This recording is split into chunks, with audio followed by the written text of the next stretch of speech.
Hello guys, magluto ako ngayon ng Hainanese chicken. Ayan guys, may dalawa kong pirasong manok.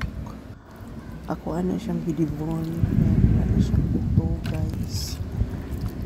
Tapos, yan wala nang buto yan. Prepare ako ng ginger, asin, tsaka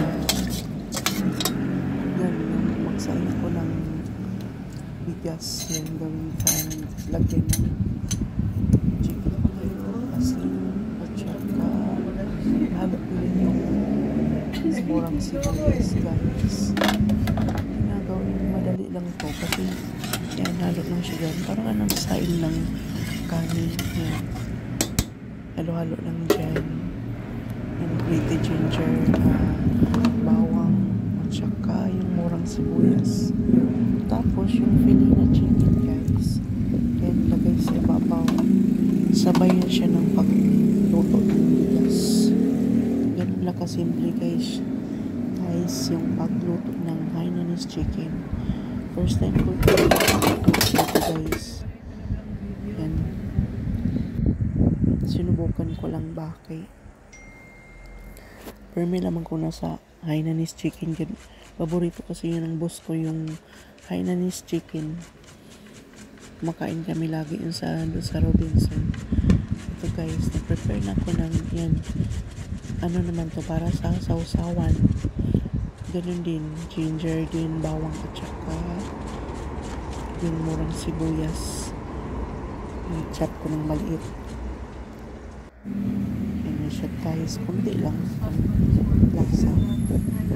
So, kainin na yung kanin na may chicken sa ibabaw. Siya na guys, malapit na siya maluto.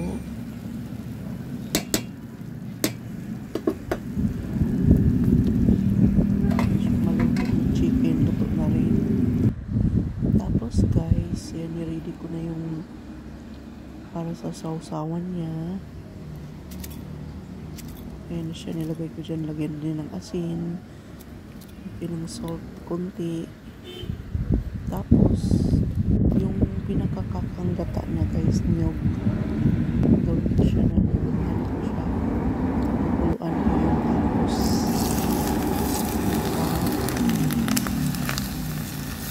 kuluan hanggang sa lumabas yung oil ng kakanggata. Yan, buhos ko na yan dyan.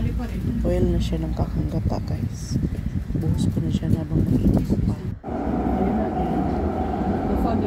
As in, sobrang sarap nito guys. Subukan nyo, di ba masarap? As in, nagustuhan ng boss ko eh. Kapapakain ka sa mismong sauce niya. Yan, tingnan mo si Ross. Wala na. Tahimik na yan, hindi na natibo. Concentrate sa pinakain niya. Thank you guys. Thank you for watching. Subukan niyo yan guys. Masarap. Madali ka siya. Madali lang lutuin. Huwag nang gawin komplikado ang pagluto. Easy to prepare. Masarap po.